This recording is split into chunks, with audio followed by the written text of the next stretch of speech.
नमो भगवते वासुदेवाय नमः। नमस्कार प्रिय भक्तजनों, स्वागत है आप सभी का आपके अपने चैनल खुशी ज्ञान सागर में। आज मैं आप सभी के समक्ष वैशाख मास की महात्म्य का तीसरा अध्याय प्रस्तुत कर रही हूँ। वैशाख मास महात्म्य का पहला और दूसरा अध्याय हमारे चैनल पर अपलोड किया हुआ है, आप उसे भी सुन सकते हैं। वीडियो पसंद आए तो उसे लाइक करें, शेयर करें और चैनल को सब्सक्राइब जरूर करें। आइए अब शुरू करते हैं वैशाख मास की महात्म्य का तीसरा अध्याय।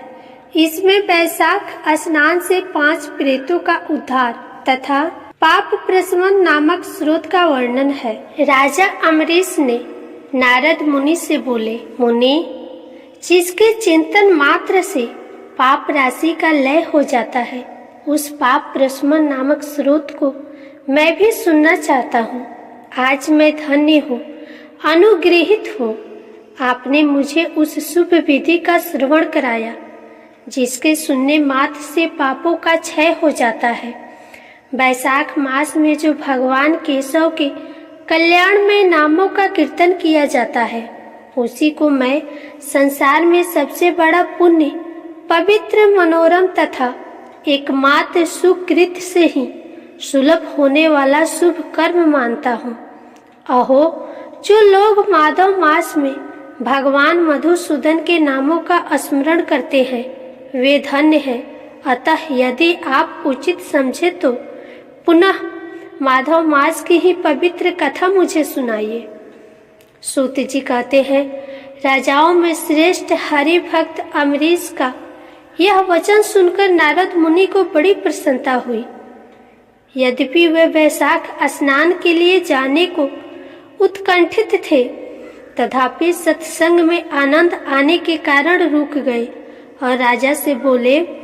नारद जी ने कहा, महिपाल, मुझे ऐसा जान पड़ता है कि यदि 2 व्यक्तियों में से परस्पर भगवत कथा संबंधित सरस वार्तालाप छिड़ जाए तो वह अत्यंत विशुद्ध अंतःकरण को शुद्ध करने वाला होता है। आज तुम्हारे साथ जो माधव मास के महात्म्य की चर्चा चल रही है, यह वैशाख स्नान की अपेक्षा अधिक पुण्य प्रदान करने वाली है, क्योंकि माधव मास के देवता भगवान श्री कृष्ण है।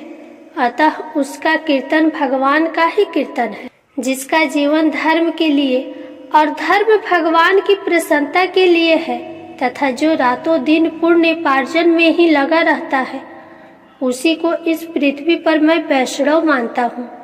राजन, अब मैं वैशाख स्नान से होने वाले पुण्य फल का संक्षेप से वर्णन करता हूँ।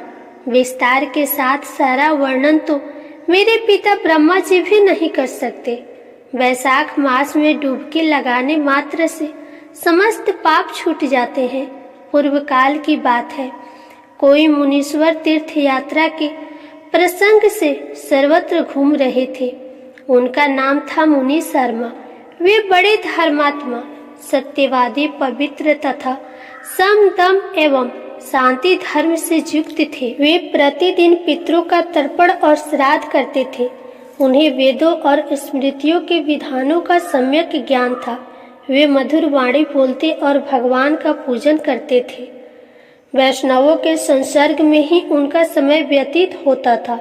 वे तीनों कालों के ज्ञाता, मुनि, दयालु, अत्यंत तेजस्वी, तत्वज्ञानी और ब्राह्मण भक्त थे। वैशाख का महीना था। मुनि शर्मा स्नान के लिए नर्मदा के किनारे जा रहे थे।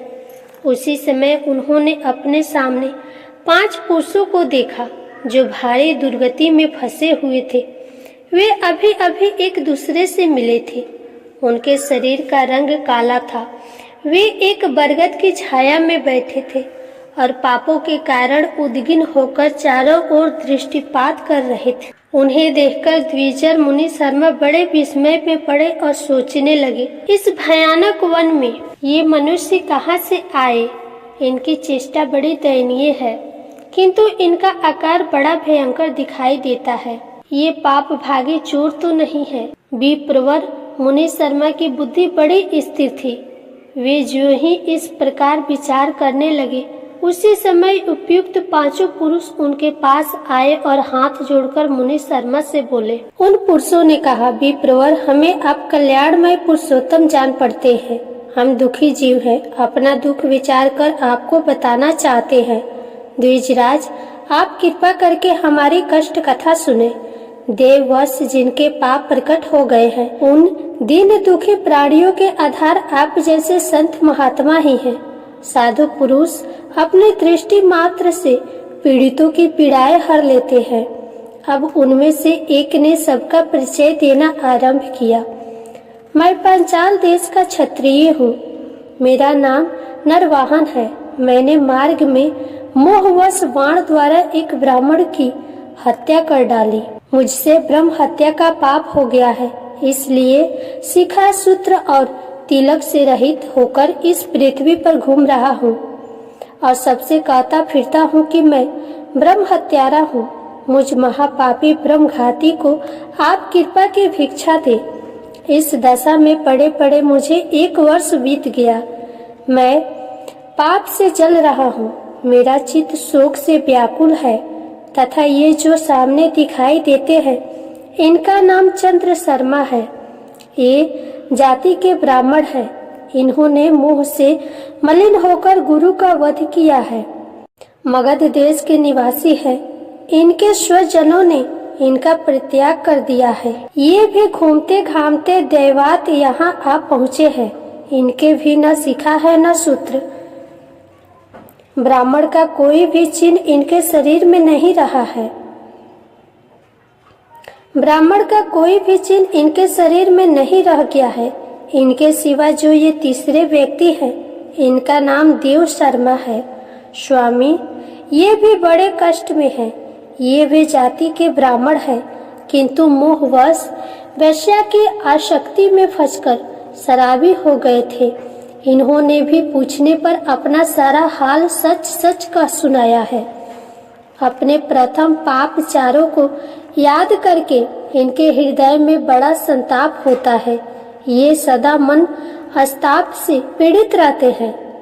इनको इनकी स्त्री ने, बंधु बांधवों ने, इनके गांव वालों ने, सब लोगों ने वहां से निकाल दिया है। ये अपने उसी पाप के साथ भ्रमण करते हुए यहाँ आए हैं। ये चौथे महाशय जाति के वैश्य हैं। इनका नाम विधुर है। ये गुरु पत्नी के साथ समागम करने वाले हैं। इनकी माता मिथिला में जाकर वैश्या हो गई थी। इन्होंने मोहवश 3 महीनों तक उसी का उपभोग किया है, परंतु जब असली बात का पता लगा है तो वह बहुत दुखी होकर पृथ्वी पर विचरते हुए ये भी यहाँ आ पहुँचे हैं। हमें से ये जो 5वें दिखाई दे रहे हैं, ये भी वैश्य ही हैं। इनका नाम नंद है। ये पापियों का संसर्ग करने वाले महापापी हैं।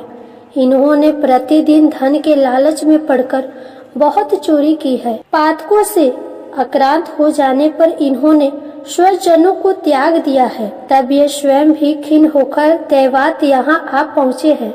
इस प्रकार हम 5 महापापी एक स्थान पर जुट गए हैं। हम सब के सब दुखों से घिरे हुए हैं। अनेकों तीर्थों में घूम आए, मगर हमारा घोर पातक नहीं मिटता। आपको तेज से उत्पीत देखकर हम लोगों का मन प्रसन्न हो आया है। आप जैसे साधु पुरुष के पुण्यमय दर्शन से हमारे पातकों के अंत होने की सूचना मिल रही है। स्वामी, कोई ऐसा उपाय बताइए जिससे हम लोगों के पापों का नाश हो जाए। प्रभु, आप वेदार्थ के ज्ञाता और परम दयालु जान पड़ते हैं। आपसे हमें अपने उद्धार की बड़ी आशा है। मुनि शर्मा ने कहा, तुम लोगों ने अज्ञानवश पाप किया है, किंतु इसके लिए तुम्हारे हृदय में अनुताप है तथा तुम सब के सब सत्य बोल रहे हो। इस कारण तुम्हारे ऊपर अनुग्रह करना मेरा कर्तव्य है। मैं अपनी पूजा ऊपर उठाकर कहता हूँ, मेरी सत्य बातें सुनो। पूर्व काल में जब मुनियों का समुदाय एकत्रित हुआ था, उस समय मैंने महर्षि अंगिराक के मुख से जो कुछ सुना था, वही वेद शास्त्रों में भी देखा। वह सबके लिए विश्वास करने योग्य है। मेरी आराधना से संतुष्ट हुए स्वयं भगवान विष्णु ने भी पहले ऐसी ही बात बताई थी। वह इस प्रकार है, भोजन से बढ़कर दूसरा कोई तृप्ति का साधन नहीं, पिता से बढ़कर कोई गुरु नहीं, ब्राह्मणों से उत्तम कोई दूसरा पात्र नहीं, तथा भगवान विष्णु से श्रेष्ठ दूसरा कोई देवता नहीं। गंगा की समानता करने वाला कोई तीर्थ, गोदान की तुलना करने वाला कोई दान, गायत्री के समान जप, एकादशी के तुल्य व्रत, भार्या के सदृश मित्र, दया के समान धर्म तथा स्वतंत्रता के समान सुख नहीं है। गर्भस्थ से बढ़कर आश्रम और सत्य से बढ़कर सदाचार नहीं है।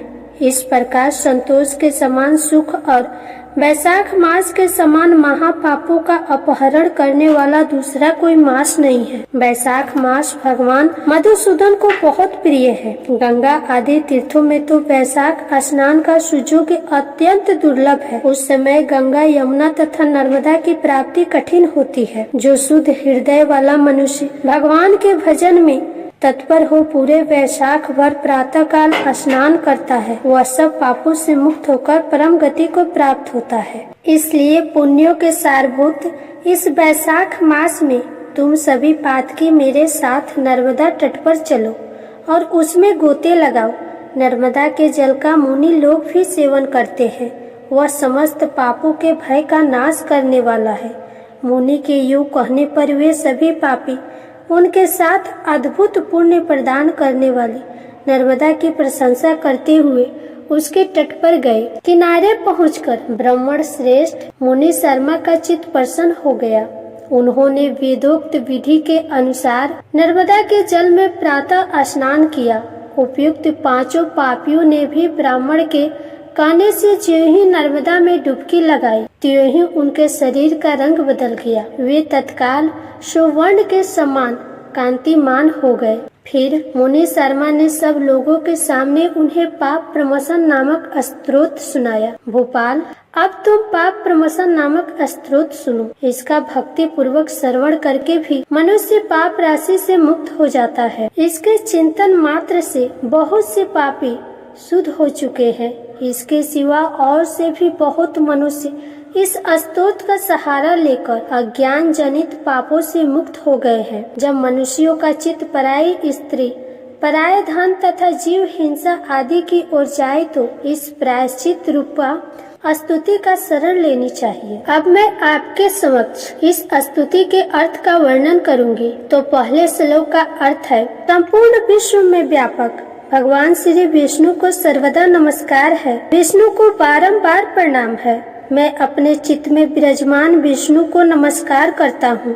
अपने अहंकार में व्याप्त श्री हरि को मस्तिष्क से झुकाता हूँ। श्री विष्णु चित्त में विराजमान ईश्वर, मन और इंद्रियों के शासक, अव्यक्त, अनंत, अपराजित, सबके द्वारा स्तवन करने योग्य तथा आदि अंत से रहित है। ऐसे श्री हरि को मैं नित्य निरंतर प्रणाम करता हूँ। अब दूसरे श्लोक का अर्थ है, जो विष्णु मेरे चित्त में विराजमान है, जो विष्णु मेरी बुद्धि में स्थित है, जो विष्णु मेरे अहंकार में व्याप्त है तथा जो विष्णु सदा मेरे स्वरूप में स्थित है, वे ही कर्ता होकर सब कुछ करते हैं।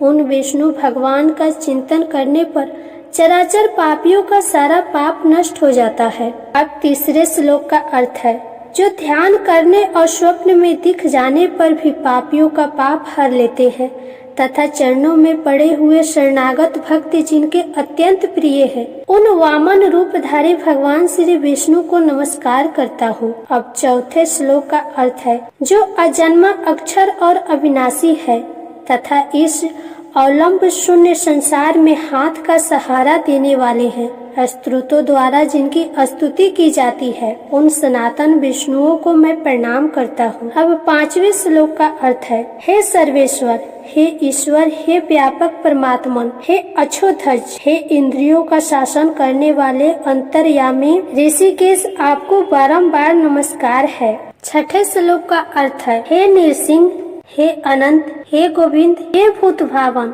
हे केशव, हे जनार्दन, मेरे दुर्वचन, दुष्कर्म और दुष्चिंतन को शीघ्र नष्ट कीजिए। अब सातवें श्लोक का अर्थ है, महाबाहो, मेरी प्रार्थना सुनिए।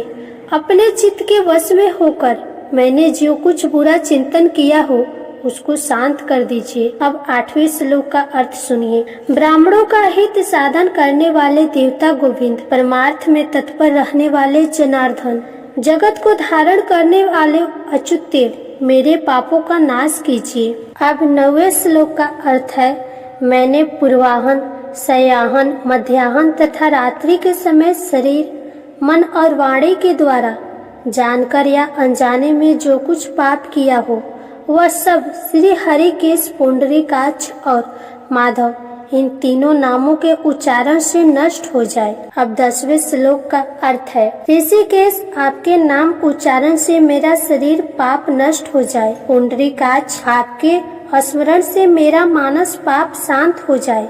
तथा माधव, आपके नाम कीर्तन से मेरे वाचिक पाप का नाश हो जाए। अब 11वें श्लोक का अर्थ है, मैंने खाते पीते, खड़े होते, सोते, जागते और ठहरते समय मन, वाणी और शरीर से स्वार्थ या धन के लिए जो कुछ कुत्सित योगिनियों और नरकों की प्राप्ति करने वाला महान या थोड़ा पाप किया है, वह सब भगवान वासुदेव का नाम उच्चारण से नष्ट हो जाए। अब 12वें श्लोक का अर्थ है, जिसे पर ब्रह्म, परम धाम और परम पवित्र कहते हैं, वह तत्व भगवान विष्णु ही है।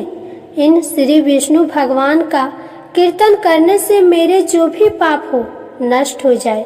अब 13वें श्लोक का अर्थ है, जो गंध और स्पर्श से रहित है, ज्ञानी पुरुष जिसे पाकर पुनः इस संसार में नहीं लौटते, वह श्री विष्णु का ही परम पद है। वह सब मुझे पूर्ण रूप से प्राप्त हो जाए। अब 14वें श्लोक का अर्थ है, यह पाप प्रमोशन नामक स्त्रोत है। जो मनुष्य इसे पढ़ता और सुनता है वह शरीर, मन और वाणी द्वारा किए हुए पापों से मुक्त हो जाता है। इतना ही नहीं, वह पाप ग्रह आदि के भय से भी मुक्त होकर विष्णु के परम पद को प्राप्त होता है। यह स्रोत सब पापों का नाशक तथा पाप राशि का प्रायश्चित है। इसलिए श्रेष्ठ मनुष्यों का पूर्ण प्रयत्न करके इस स्रोत का पाठ करना चाहिए। राजन, इस स्रोत के श्रवण मात्र से पूर्व जन्म तथा इस जन्म के किए हुए पाप भी तत्काल नष्ट हो जाते हैं।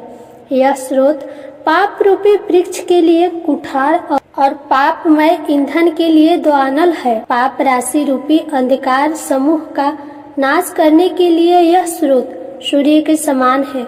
मैंने संपूर्ण जगत पर अनुग्रह करने के लिए इसे तुम्हारे सामने प्रकाशित किया है। इसके पूर्णमय महात्म्य का वर्णन करने में स्वयं श्री हरि भी समर्थ नहीं है। प्रिय श्रोतागण, तो ये था आज का वैशाख मास महात्म्य का 3रा अध्याय। अगर वीडियो पसंद आई हो तो इसे लाइक करके शेयर करें और कमेंट में ओम नमः भगवते वासुदेवाय जरूर लिखें। फिर मिलेंगे अगली वीडियो में।